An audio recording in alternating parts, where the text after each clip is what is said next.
every step we take. It's the conscious choice we make. Welcome to the Cyber Mindset. Hello, listeners. Welcome to the Cyber Mindset. Imagine just keeping a 15-year-old email sitting on an old backup server, completely forgetting about it, and then having that single forgotten file cost your company $90 million. Yeah, that is a terrifying thought, but it actually happens. Hoarding digital data is a massive liability. It really is. So today we're diving straight into domain 2, which is asset security. And I want to remind you right up front, in a very encouraging but urgent tone, this domain makes up 10% of your exam. Right, 10% is huge. It is absolutely essential to master. Definitely. But the good news is you don't need to get lost in a maze of technical jargon today. We're going to frame asset security around a very simple, incredibly human-centric concept, which is just taking care of our stuff. I love that because it really is that foundation. I mean, you can design the most complex state-of-the-art security architecture in the world with layers of firewalls and intrusion prevention systems. But if you don't know what digital assets you actually have, Exactly, or, who is explicitly in charge of them, you simply cannot protect them. You cannot secure a ghost. yeah, you can't put a lock on a door if you don't even know the door exists. So, step 1 in taking care of our stuff is figuring out who is actually in charge. Right, and if you spend any time on the exam forums, you will see people tripping over this constantly. It is a massive Reddit favorite topic. Oh, you mean the difference between a data owner and a data custodian? That's the one. Because, they sound completely interchangeable in plain English. They do. But in the context of security governance, they are radically different roles, right? Mixing them up will absolutely cost you points on the exam. So let's break down the data owner first. When you hear data owner, you should immediately think of senior management. So we're talking about, like, the CEO, the president, department heads. Exactly. They are the ones who are ultimately accountable for the data. They hold the legal liability and the financial responsibility for protecting that information. Right, so it's important to visualize this in the real world. The CEO is not the person sitting in a freezing cold server room at 3 in the morning, right? They aren't configuring routers. Oh, definitely not. They don't touch the servers at all. Their job is to set the rules. They define the business value of the information, they determine the classification, and they dictate the overarching policies. They basically establish the why and the what. Okay, so then contrast that with the data custodian. Who are they? Well, those are your IT or security staff. The custodian is delegated the day-to-day technical responsibility. Ah, okay. So they're the ones actually running the backups, Yeah. managing access controls, physically securing the hardware. Yes, exactly. Let's unpack this with a non-academic analogy. It's basically like owning a car. The data owner is the person whose name is physically on the title of the car. They are ultimately accountable if that car crashes into a building because the brakes were totally neglected. Right, I like that. And the data custodian, on the other hand, is the mechanic. The person who actually gets onto the car, gets their hands dirty, and physically replaces the brake pads based on the owner's authorization. The owner holds the liability, and the mechanic performs the physical labor. And notice the very specific words we're using here, because risk management terminology is incredibly precise. The data owner is accountable, and the custodian is responsible. Exactly. In the world of security governance, you can delegate responsibility. You can hire a mechanic to fix the brakes, but you can never, ever delegate accountability.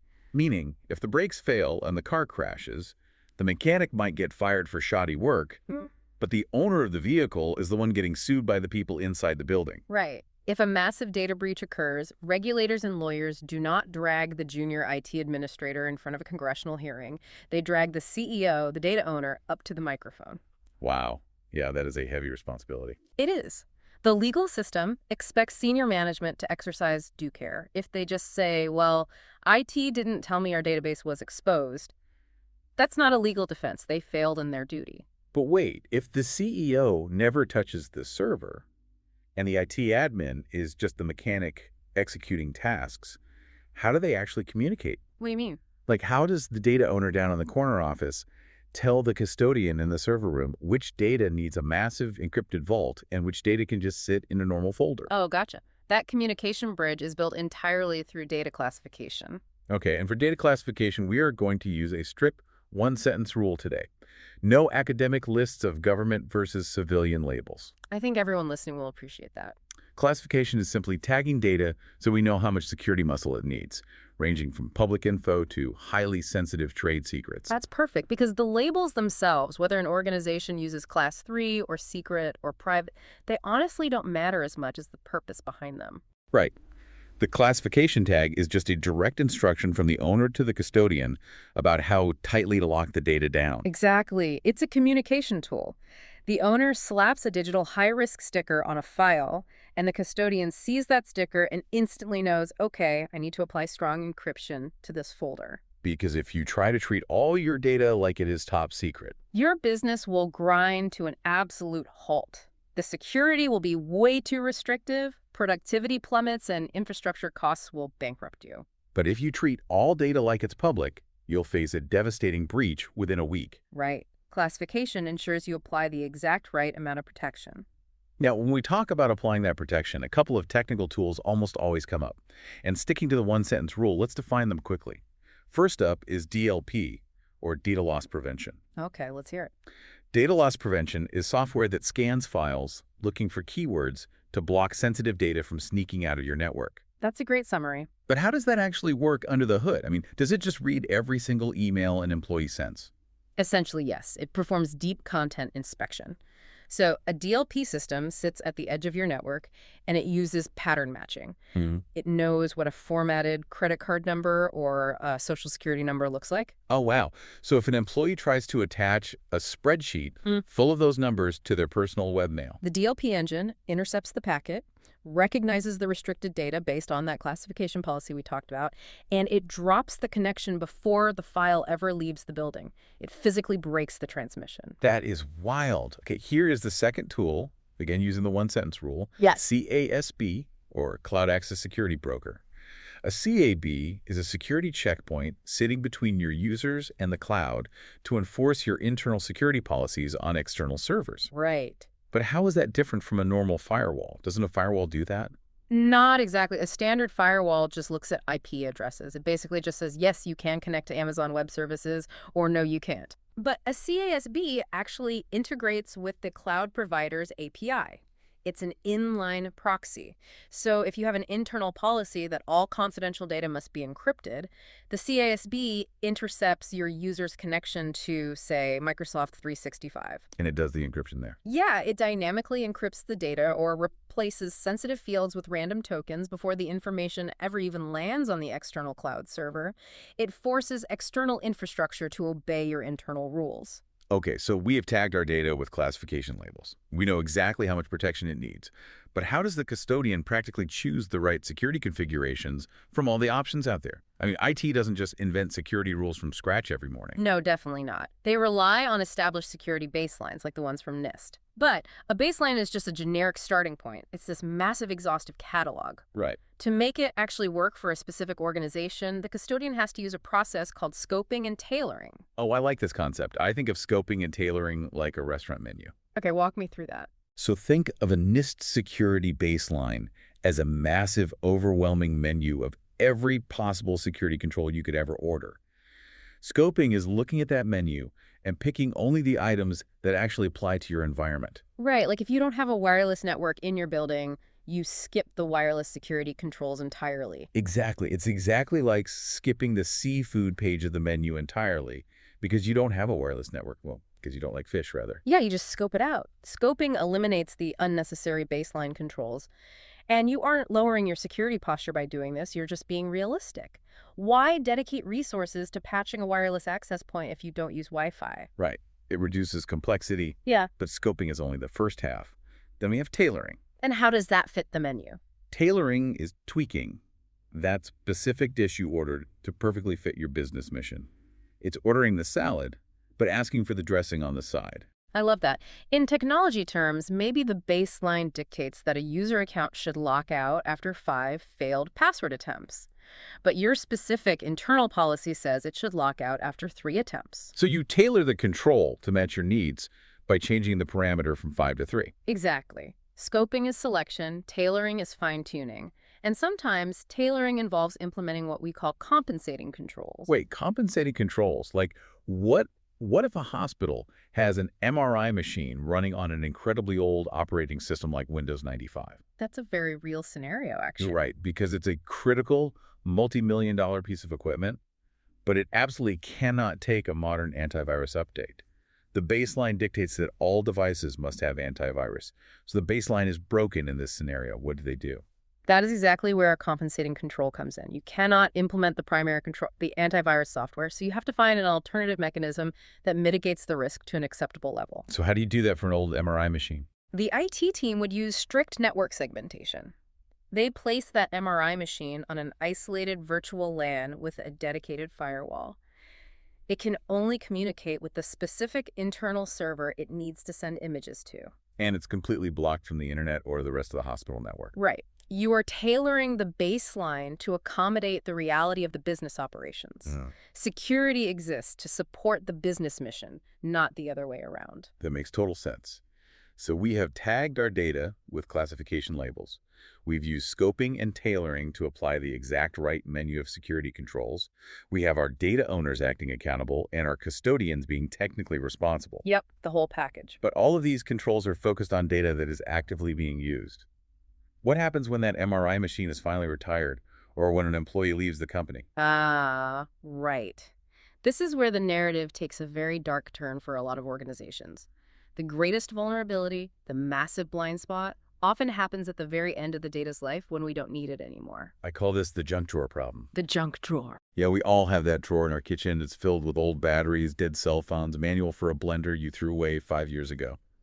We just throw stuff in there because we lack a life cycle for our physical stuff. That is painfully accurate, and organizations do the exact same thing with digital assets. They hoard data. Old employee records, outdated financial reports, backups of servers that were decommissioned a decade ago. It all just goes into a digital junk drawer. But let's go back to that Boeing example from the introduction. Right. The $90 million email. If storage is incredibly cheap right now, like cloud storage costs pennies, why is hoarding old data actually dangerous if it's just sitting on an old drive in a warehouse? Who cares? The legal department cares deeply because of a process called e-discovery. If your company gets sued and you have a digital junk drawer full of 15-year-old emails, those emails are legally discoverable in court. Yeah. In the Boeing class action lawsuit we looked at, attorneys discovered a warehouse containing 14,000 old email backup tapes. Because those tapes still existed, Boeing was legally compelled to restore and examine all of them. That must have cost an absolute fortune. The sheer logistical cost was astronomical, and the data on them contributed to a settlement of over $90 million. If they had a strict, enforced destruction lifecycle, those tapes would have been legally destroyed years prior. So keeping data past its expiration date is a massive legal hazard. Huge hazard. But let's look at the technical side of getting rid of it. Let's say I realize I have a sensitive file I don't need anymore. Why can't I just drag that file to the recycling bin on my desktop and click empty? Why doesn't that solve the problem? Because of a concept called data remanence, when you just delete a file using your operating system, you aren't actually destroying the data. You are only removing the directory link, the map that tells the computer where the file is. So deleting isn't deleting, it's just removing the table of contents, but leaving the actual chapters of the book completely intact. Exactly. The physical ones and zeros are still sitting on the magnetic platters of the hard drive. It just becomes slack space. So the computer thinks it's empty space. Right. The operating system views it as available to be written over. But until new data actually lands on top of it, the original data is completely readable. An attacker with very basic, free forensic tools can just bypass the OS, scan the raw sectors of the drive, and resurrect the file perfectly. That is terrifying, which is why you cannot just delete files and sell an old corporate hard drive on the internet. Absolutely not. To handle data remanence, we have to use proper sanitization methods. There are 3 main tiers you need to understand: clearing, purging, and destroying. Let's walk through those. Tier 1 is clearing. Right, so clearing involves writing unclassified data over all the addressable locations on the media. Instead of just deleting the pointer, you use a software tool that overwrites the entire disk with ones, then zeros, then random bits. It physically overwrites the data ghost. So standard undelete tools can't find anything. Yes. It's exactly like recording a new song over an old cassette tape. You can't hear the old song anymore because new information is physically printed on top of it. Great analogy. But this is mostly for internal use. If the accounting department is giving an old laptop to the marketing department, clearing is sufficient. Okay, but what if the media is leaving your control entirely, like you're selling it? That brings us to Tier 2, which is purging. Purging is a much more intense process. It involves extremely aggressive overwriting or using a strong magnetic device called a degausser. Degausser. That scrambles the magnetic flux on the drive so violently that the formatting is erased along with the data, right? Making it completely unrecoverable. Exactly. You use purging when the media is leaving your organization to be recycled in a less secure environment. The goal is to ensure even an advanced forensics lab couldn't recover the data. Got it. But there's a massive caveat here that catches many professionals off guard.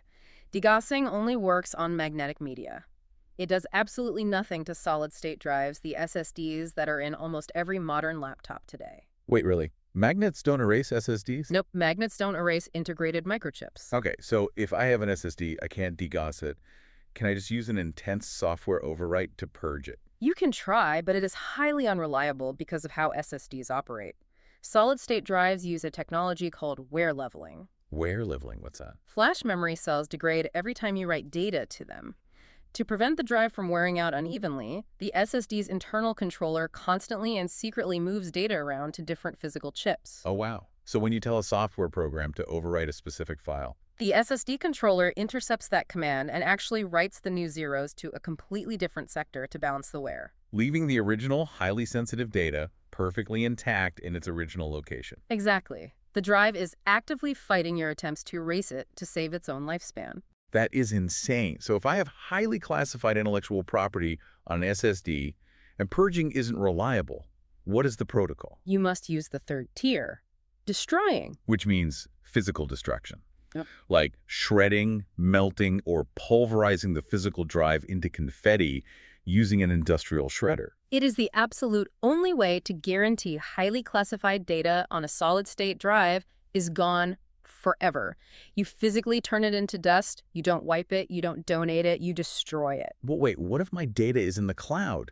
If my company is leasing space on an Amazon Web Services server, I can't just drive to the AWS data center, rip their hard drive out of the rack, and throw it into an industrial shredder. No, you definitely can't do that. Because other companies are using that same hardware. So how do you destroy data in a multi-tenant cloud environment? That is an excellent question. In a cloud environment, you cannot rely on physical destruction. Instead, you rely on a technique called crypto shredding. Crypto shredding. Yeah. Before you ever upload sensitive data to the cloud, you encrypt it. When it is time to destroy that data at the end of its life cycle, you don't worry about trying to overwrite the cloud servers. You simply destroy the encryption key. Oh, because without the key, the data sitting on the cloud server is just mathematically scrambled noise. It's essentially digital dust. Precisely. Even if an attacker copies the remnant data from the cloud provider, it is completely useless without the key. Crypto shredding is the modern equivalent of physical destruction for cloud environments. It neatly closes the loop on our data lifecycle. It really does. And, you know, it all comes right back to that human-centric through line we started with, taking care of our stuff. Yeah. Asset security isn't just about throwing firewalls at a network. No, it's a continuous managed lifecycle. Right. Owners define the rules and accept the ultimate accountability. Custodians apply the tailored menu of controls to physically protect the data while it is in use, and eventually the data must be properly, verifiably destroyed so it doesn't end up bankrupting the organization from a forgotten digital junk drawer. If you master those relationships and understand that life cycle from classification all the way to destruction, you're going to be in an amazing position for this 10% of the exam. Absolutely. It's all about protecting the value that data brings to the organization, from the moment it is created until the moment it is pulverized into dust. Knowledge is most valuable when it's understood and applied to the bigger picture. Well said. Well, before you go grab a hammer to start your own physical data destruction program, we have one final thing for you. Think about the data you touched today. Do you know who owns it, and do you know where it goes when you're done with it?